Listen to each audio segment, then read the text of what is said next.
6 p.m. Pakistan Standard Time. Assalamu alaikum. This is Radio Pakistan. The news read by Aisha Nayab. First, the headlines. Prime Minister, in his address at New Global Financing Pact Summit today, will highlight the need for restructuring of international financial institutions. At inaugural session of summit, French President said current system is not well suited to address the world challenges. On sideline meetings with IMF Managing Director in Paris today, Shehbaz Sharif expressed hope that funds under current program will be released soon. Minister for Planning says with active cooperation of China, mega projects worth billions of rupees have been completed in 1 year. Pakistan has rejected peace talks with banned TTP due to its involvement in killing of civilians and security personnel in the country. UN Secretary General expresses deep concern over the ongoing violence in the occupied Palestinian territory. And now the news in detail.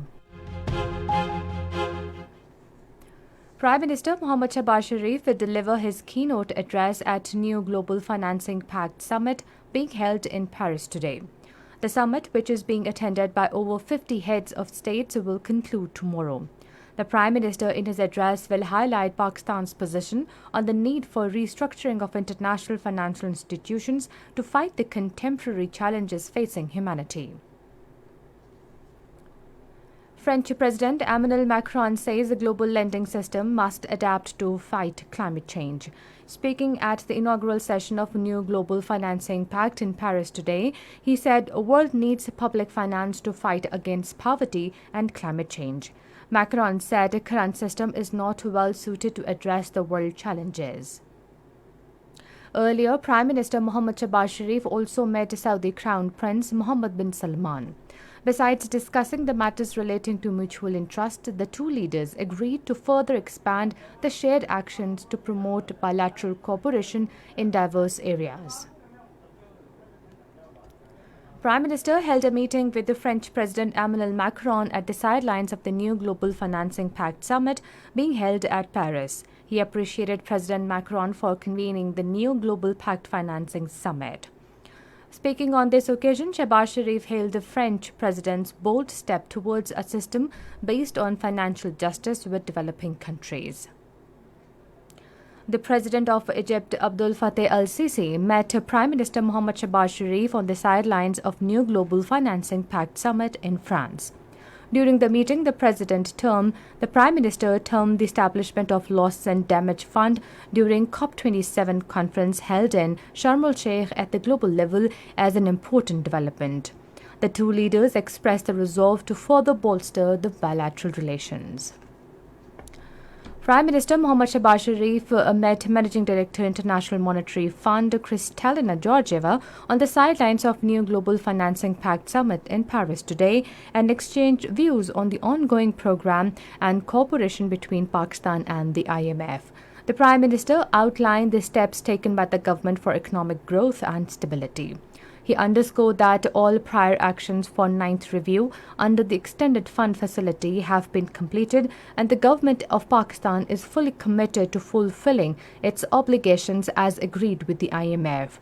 The Prime Minister expressed a hope that the funds allocated under the IMF's EFF would be released as soon as possible. Minister for Planning and Development Ahsan Iqbal says with active cooperation of China mega projects worth billions of rupees have been completed in 1 year, which indicates commitment of the incumbent government. He was addressing a curtain raiser ceremony held in Islamabad today to mark the 10-year celebrations of China-Pakistan Economic Corridor. Beside others, Chinese Chargé d'Affaires to Pakistan Pang Jinji and Chinese state-owned enterprises attended the ceremony. Ahsan Iqbal said, as we celebrate a decade of remarkable achievements in fostering economic growth, infrastructure development and regional connectivity, CPEC has now extended in a new phase of development. In her remarks charged the affairs of China in Islamabad, Ms. Pang emphasized that China-Pakistan relationship has profound historical roots, solid public support and strong practical needs. She said China will continue to provide new opportunities for the development of countries like Pakistan. This is Radio Pakistan. Pakistan has rejected holding peace talks with Tehreek-e-Taliban Pakistan due to its involvement in killing civilians and security personnel in the country. In her weekly press briefing, Foreign Office spokesperson Mumtaz Zahra Baloch said Pakistan will not negotiate with individuals who are responsible for the killing of innocent people. About the life loss of Pakistanis in the capsized boat off the coast of Greece, Foreign Office spokesperson said 12 Pakistani nationals were among the 104 survivors who were in good physical condition. Talking about situation in Indian illegally occupied Jammu and Kashmir, she said thousands of Kashmiri people are spending a homeless life and were unable to return to their homeland.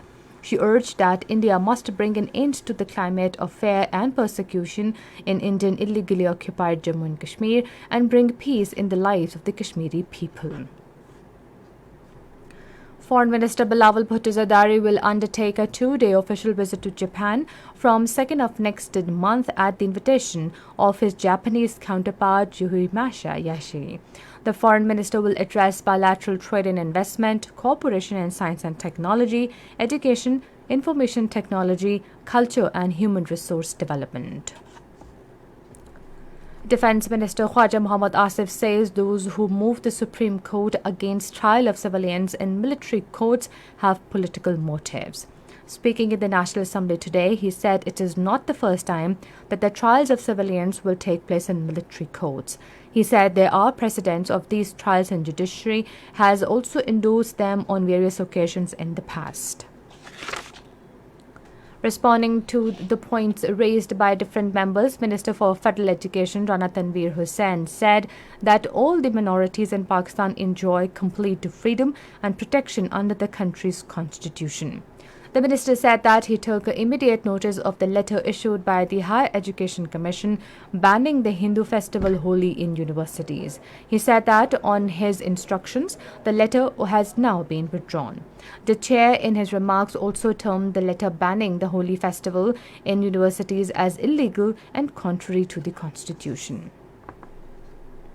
President Dr. Arif Alvi has stressed the need for promotion of education in the country.